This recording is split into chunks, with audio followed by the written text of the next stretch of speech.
جس طریقے سے ہمارے آبا و اجداد نے جنگ آزادی اور اس سے پہلے میں جس طریقے سے قربانیاں دی، اور آج ہم کتابوں میں ان کی چیزیں پڑھ کر کے بڑے خوش ہوتے ہیں، لیکن آپ ایک منٹ کر کے سوچئے آنکھ بند کر کے کہ ہمارے جو آئندہ آنے والی نسل ہے، اگر ہم جیسوں کی تاریخ وہ پڑھیں گے لکھیں گے تو بڑی شرمندگی کی بات ہے۔ مسلمانوں کو مسلمانوں سے زیادہ تکلیف ہے، معاف کیجئے گا، آر ایس ایس سے اور دوسری جو جماعتیں ہیں جس کو ہم باطل طاقتیں کہتے ہیں، جب الیکشن آتا ہے تو اچھے لوگ 500 روپے لے کر کے 1000 روپے لے کے 200 روپے ایک شراب کی بوتل اور چند پیسوں میں بک جاتے ہیں۔ سمجھتا ہوں کہ آپ نے کسان آندولن اور دوسرے کئی سارے آندولن ہوئے ہیں، اس لیے بالکل کھل کر کے سامنے آ گیا کہ اس دیش کی بڑی آبادی بی جے پی مخالف ہے۔ ہم کو لاکھ شکایت ہے سماج وادی پارٹی سے، لاکھ شکایت ہے کانگریس اور دوسری پارٹیوں سے، لیکن اگر کوئی مشترکہ اتحاد بنتا ہے جو اس موجودہ سرکار کو بے دخل کرنے کے لیے جو بھی یہ لوگ مشترکہ طور پر اتحاد بناتے ہیں، گھروں سے جب تک نہیں نکلیں گے موبائل اور واٹس ایپ سے اس کا مقابلہ نہیں کر سکتے ہیں۔ یہ ایک ناسور بن گیا ہے، سماج کے لیے ایک بہت ہی خطرناک وائرس بن گیا ہے۔ یہ کورونا وائرس کوئی چیز نہیں ہے، یہ اس سے بھی زیادہ خطرناک وائرس ہے۔ ہمارا سماج میں کیا رول ہے؟ ہمارے بزرگوں نے اس ملک کی آزادی کے لیے، اس ملک کو بہتر بنانے کے لیے کتنی قربانیاں دی ہے۔ محترم ناظرین، السلام علیکم ورحمۃ اللہ وبرکاتہ۔ میں آپ کا میزبان راشد عظیم ایک بار پھر ایک نئی شخصیت کے ساتھ۔ آج کی شخصیت ہے ملک کے نامور نوجوان صحافی، ویژن انٹرنیشنل اسکول بہار کے چیئرمین روح رواں، سیاسی تجزیہ نگار جناب شاہنواز بدر قاسمی صاحب۔ آئیے ہم ان کا استقبال کرتے ہیں، آپ کو ان کے روبرو کراتے ہیں۔ محترم شاہنواز بدر قاسمی صاحب، آمنا سامنا میڈیا اور شاد ٹی وی میں آپ کا پرجوش خیر مقدم ہے۔ وعلیکم السلام ورحمۃ اللہ، بہت بہت شکریہ آپ کا۔ شاہنواز صاحب، جس طرح سے ملک میں موجودہ جو حالات چل رہے ہیں، آپ کیا سمجھتے ہیں آج کی اس بھارتی سرکار میں، آج کی مودی سرکار میں، بھارت میں مسلمانوں کا مستقبل کیا ہے؟ دیکھیے، بھارت میں مسلمانوں کا مستقبل یہ بہت اہم سوال ہے، اور سب سے پہلے میں آمنا سامنا اور شہاب ٹی وی کو مبارکباد دوں گا کہ آپ حضرات جس طریقے سے جو نئی صحافت جسے گودی میڈیا کہا جاتا ہے، ایسے حالات میں آپ لوگ ایک پازیٹیو صحافت کو لے کر کے چل رہے ہیں، اور یہ جو میسج ہے جو ہندوستان کی تصویر پوری دنیا میں خراب کرنے کی کوشش ہو رہی ہے، آپ اس کو مثبت طریقے سے پیش کر رہے ہیں۔ ہندوستان میں مسلمانوں کا جو مستقبل ہے، مسلم لیڈرشپ کا، میں سمجھتا ہوں کہ بہت روشن ہے، اور یہ سب کچھ کا جو دار و مدار ہے وہ احساس کمتری ہے کہ ہماری جو مسلم لیڈرشپ ہے، ہماری جو قیادت ہے، وہ کہیں نہ کہیں جو نئی گورنمنٹ جو آئی ہے اس کی وجہ سے احساس کمتری کا شکار ہو گئی ہے۔ لیکن اس کے باوجود بھی، خاص طور سے کورونا وائرس کے دور میں پچھلے 2 سالوں سے جو حالات ہیں، اس میں ملت کا جو اسکیننگ ہے وہ ہوا ہے، اور NRC میں آپ نے دیکھا ہوگا، اس کے بعد کورونا کال میں کہ کس طریقے سے مسلم NGOز نے، ہمارے مسلم نوجوانوں نے پورے ملک کے کونے کونے میں جس طریقے سے مسلمانوں کے ہاں جو خدمت خلق کا تصور ہے، واقعتاً انہوں نے دل کھول کر کے رکھ دیا، اور میں سمجھتا ہوں کہ اس کے جو اثرات ہیں وہ بہت دیر پا ہوں گے، اور ہندوستان میں یہی سمجھتا ہوں کہ وقتی طور پہ تو ایسا محسوس ہوتا ہے کہ مسلمانوں کا مستقبل اچھا نہیں ہے، لیکن میرا دل کہتا ہے کہ ہندوستان میں مسلمانوں کا مستقبل بہت روشن ہے، بہتر ہے۔ بس ضرورت اس بات کی ہے کہ ہم ہمت اور حوصلے سے کام لیں، اور وقتی حالات سے مایوس نہ ہوں، اور جو اپنے حصے کا کام ہے، ہم سب ایک دوسرے پر ذمہ داری تھوپنے، ایک دوسرے پر کیچڑ اچھالنے کے بجائے اگر ہم لوگ اپنے اپنے حصے کا کام کریں تو مجھے لگتا ہے کہ یہ حالات جب یہ کوئی نئی حالات نہیں ہے، اس سے شدید ترین، یعنی کہ اس سے بدترین حالات تقسیم ہند کے وقت تھا، لیکن حالات بہتر ہوتے گئے، اور 2021 میں سمجھتا ہوں ہندوستان میں جو کام کے مواقع ہیں، چاہے آپ کسی بھی مسلمان، ایک مسلمان اگر بحیثیت قوم آپ کسی بھی میدان میں، چاہے تعلیم کا ہو، چاہے تبلیغ کا ہو، چاہے سیاست کا ہو، آپ کسی بھی شعبے میں کام کرنا چاہے تو تجارت کا ہو، آپ کے لیے تمام مواقع ہیں. لیکن آپ اگر کام نہیں کرنا چاہیں گے، بھئی غریب ہونا کوئی عیب کی بات نہیں ہے، لیکن اس غربت سے آپ نہیں نکلنا چاہتے ہیں تو یہ عیب کی بات ہے. جاہل ہونا عیب کی بات نہیں ہے، لیکن آپ اپنے بچوں کو اگر پڑھانا نہیں چاہتے ہیں یہ عیب کی بات ہے. تو اسی طریقے سے میں سمجھتا ہوں کہ اس وقت جو حالات ہیں، میں سمجھتا ہوں کہ ہم اس کو عیب نہ سمجھیں. اس سے نکلنے کی جو بھی عملی کوششیں ہیں اس کے لیے ہم لوگ بہت ہمت اور حوصلے کے ساتھ آگے بڑھیں. ان پورے حالات کو چیلنج سمجھا جائے. بالکل چیلنج ہے، اور جس قوم نے چیلنج کو قبول کیا وہی ہمیشہ ترقی کرتی ہے. ہندوستان کی پوری ایک تاریخ ہے، مجھے لگتا ہے کہ اس تاریخ سے ہمیں سبق لینا چاہیے. ہم ماضی میں کیا تھے، صرف ماضی کا حوالہ دے کر کے ہم مطمئن نہیں ہو سکتے ہیں. جس طریقے سے ہمارے آبا و اجداد نے جنگ آزادی اور اس سے پہلے میں جس طریقے سے قربانیاں دی، اور آج ہم کتابوں میں ان کی چیزیں پڑھ کر کے بڑے خوش ہوتے ہیں. لیکن آپ ایک منٹ کر کے سوچئے آنکھ بند کر کے کہ ہمارے جو آئندہ آنے والی نسل ہے، اگر ہم جیسوں کی تاریخ وہ پڑھیں گے، لکھیں گے تو بڑی شرمندگی کی بات ہے. میں تمام ناظرین سے یہ کہنا چاہتا ہوں کہ جہاں تک آپ یہ پیغام پہنچ رہا ہے کہ ہر فرد، ہر انسان کی ذمہ داری ہے کہ آپ جہاں بھی ہے، جس علاقے میں ہیں، آپ تنقید تبصرہ سے اوپر اٹھ کر کے اپنے اپنے حصے کا کام کیجئے، اور جہاں جہاں آپ روشن کچھ ایک دیا جلا سکتے، روشنی بکھیر سکتے ہیں، اس کو کرنے کا کام کریں. اور مجھے لگتا ہے کہ یہی ایک اپائے ہے اور یہی ایک طریقہ ہے کہ اگر ہم لوگ اپنے اپنے حصے کا کام کریں گے تبھی حالات بدلیں گے. تنقید تبصرے بند کیا جائے اور بہت ہمت اور حوصلے کے ساتھ آگے بڑھنے کی ضرورت ہے.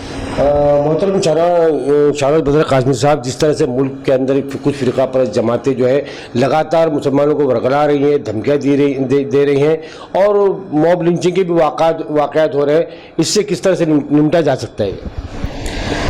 دیکھیے، اصل میں بڑی دکھ کے ساتھ یہ کہنا پڑ رہا ہے کہ جس ملک میں ہم رہتے ہیں یہ ایک جمہوری ملک ہے. کسی کی دادا گیری اور گنڈا گردی سے یہ دیش نہیں چلتا ہے، یہ سمویدھان سے چلتا ہے. لیکن اس کے باوجود بھی پچھلے چند برسوں میں جو تبدیلی محسوس کر رہے ہیں، کیونکہ پچھلا جو ایک اچھا خاصا وقفہ کانگریس کے دور کا گزرا، اور مسلمانوں کو ایسا لگتا تھا کہ جس طریقے سے اس وقت بھاجپا کے لیے RSS کام کرتی ہے، تو مسلمانوں کی بعض جماعت نے بھی، اور اس میں نام لینے کی بھی وہ نہیں ہے، جمعیت علماء وغیرہ نے کانگریس کا سپورٹ کیا، اور یہ لگا کہ ہندوستان میں ہماری حکومت ہے.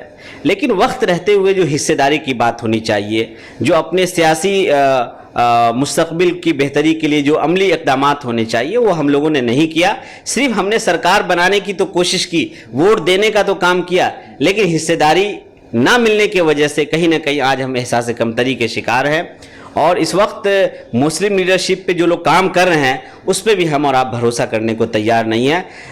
مسلمانوں سے زیادہ تکلیف ہے، معاف کیجئے گا، RSS سے اور دوسری جو جماعتیں ہیں جس کو ہم باطل طاقتیں کہتے ہیں، ان کو اتنی دلچسپی نہیں ہے. مسلمان کو ایک بھائی سے دوسرے بھائی سے زیادہ دقت ہے، ایک شہر میں کئی گروپ بندی کے شکار ہے.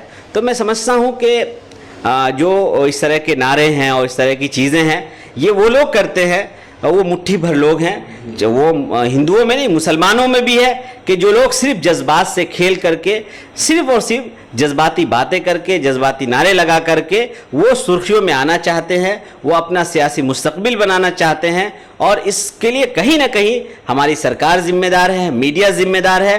اور یہ جو شام ہوتے ہی 7-8-9 بجے جو آپ ٹی وی چینلز کی جو پہ آپ دیکھتے ہوں گے ڈیبیٹس کا جو سلسلہ ہے، میں سمجھتا ہوں یہ نفرت کی دکانیں ہیں، اور اس ملک کو تباہی اور بربادی اور جو حالات پیدا ہوئے ہیں اس کے لیے سرکار کے ساتھ ساتھ ہماری میڈیا بھی ذمہ دار ہیں. اور نفرت کو ختم کرنے کے بجائے نفرت بڑھانے کی کوشش ہو رہی ہے، اور اس کا ایک ہی حل ہے کہ ہم لوگ نفرت کا جواب نفرت سے نہیں دیں، بلکہ نفرت کا جواب محبت سے دے دیں.